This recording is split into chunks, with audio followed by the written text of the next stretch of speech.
Oui. Entrez. Bonjour. Bonjour. Laure Jouvenel, communauté de communes Beaucaire-la-France. Enchanté, Daniel Arnaud, le fils de la propriétaire. Très voilà. bien. Je vous en prie, rentrez. Vous allez nous faire la visite. Oui, si vous voulez. Donc là, en fait, il y avait deux parties dans l'habitation de mes parents. Une partie ancienne, c'est celle qui a fait l'objet de toutes les rénovations, étant donné que l'autre, à une quinzaine d'années, était aux normes où on a gardé intact. Voilà. Donc là, ce sera ou salon, ou un coin salle de jeu, parce qu'il y a quand même 3 chambres à l'étage, et il y a une chambre dans la partie récente, donc ça fait quand même pas mal. Donc là, on a refait toute l'isolation côté mur, tout le mur de façade qui n'était pas isolé. Oui. On a conservé malgré tout le chauffage central, parce qu'au niveau confort, c'est encore, je crois, ce qu'on fait de mieux. Donc c'est un chauffage central qui marche avec une chaudière. Chaudière à gaz. Voilà. Qui a été changée. Exactement, puisque l'autre était quand même bien vétuste. Et donc là, on repart sur du neuf. Le carrelage, il a été refait. Le carrelage a été refait également. Oui. Bon, c'était des vieux carreaux en ciment, un peu dépassés. Voilà. Alors bon, il y a une subvention. C'est d'ailleurs pour ça qu'on a monté ce dossier, mais ça fait rien quand même. On a refait du carrelage jusqu'à la toiture. Il y a l'isolation de toiture aussi qui a été faite. Oui, l'isolation. Oui. Alors en fait, parce que les chambres étaient vraiment, comme avant, à 3 mètres, même des fois 3 mètres 20, 3 mètres 30 de hauteur. Il y avait déjà deux faux plafonds qui avaient été faits il y a quelques années. Donc là, on a refait des faux plafonds dans toutes les pièces qui n'avaient pas été faits. Et du coup, on a soufflé de la ouate de cellulose dans toute la surface du plafond.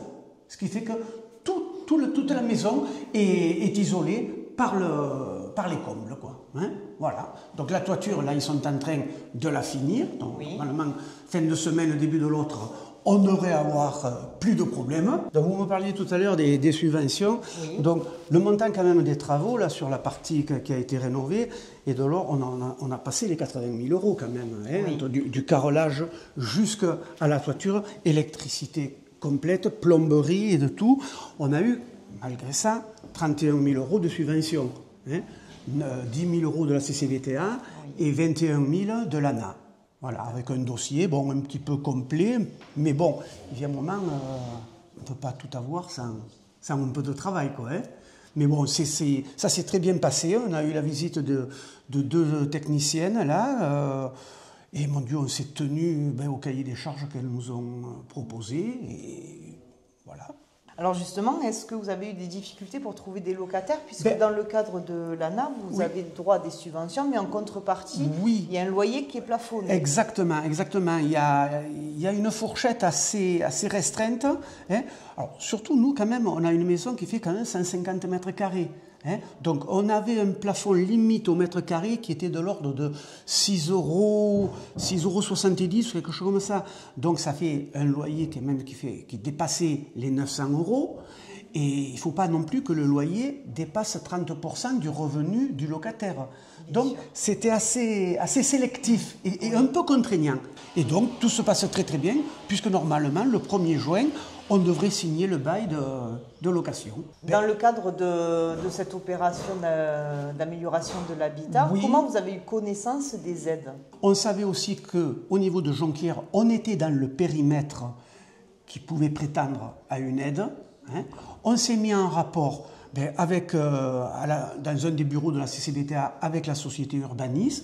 On a exposé notre projet et de là, ils sont venus sur le terrain voir ce qu'il y avait à faire pour arriver à rendre un appartement décent et agréable. Et surtout, au niveau énergie, de rentrer dans des consommations plus que raisonnables. On a bien noté tout ce que la société Urbanis nous a demandé et on a fait faire des devis par nos artisans et on a monté le dossier dans la foulée. On n'a plus que maintenant à fournir les factures à Urbanis et attendre pour encaisser. Voilà. Vous fournissez les factures, elles sont déposées. Voilà, exactement. L'ANA vous donne ensuite la subvention, ainsi que la communauté et ainsi que la CCDTA. Voilà.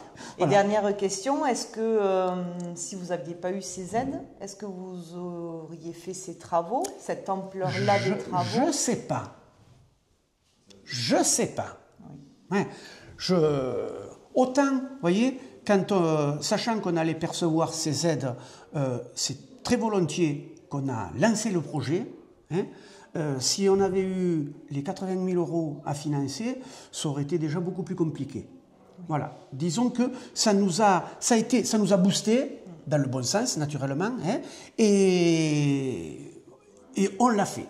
Voilà.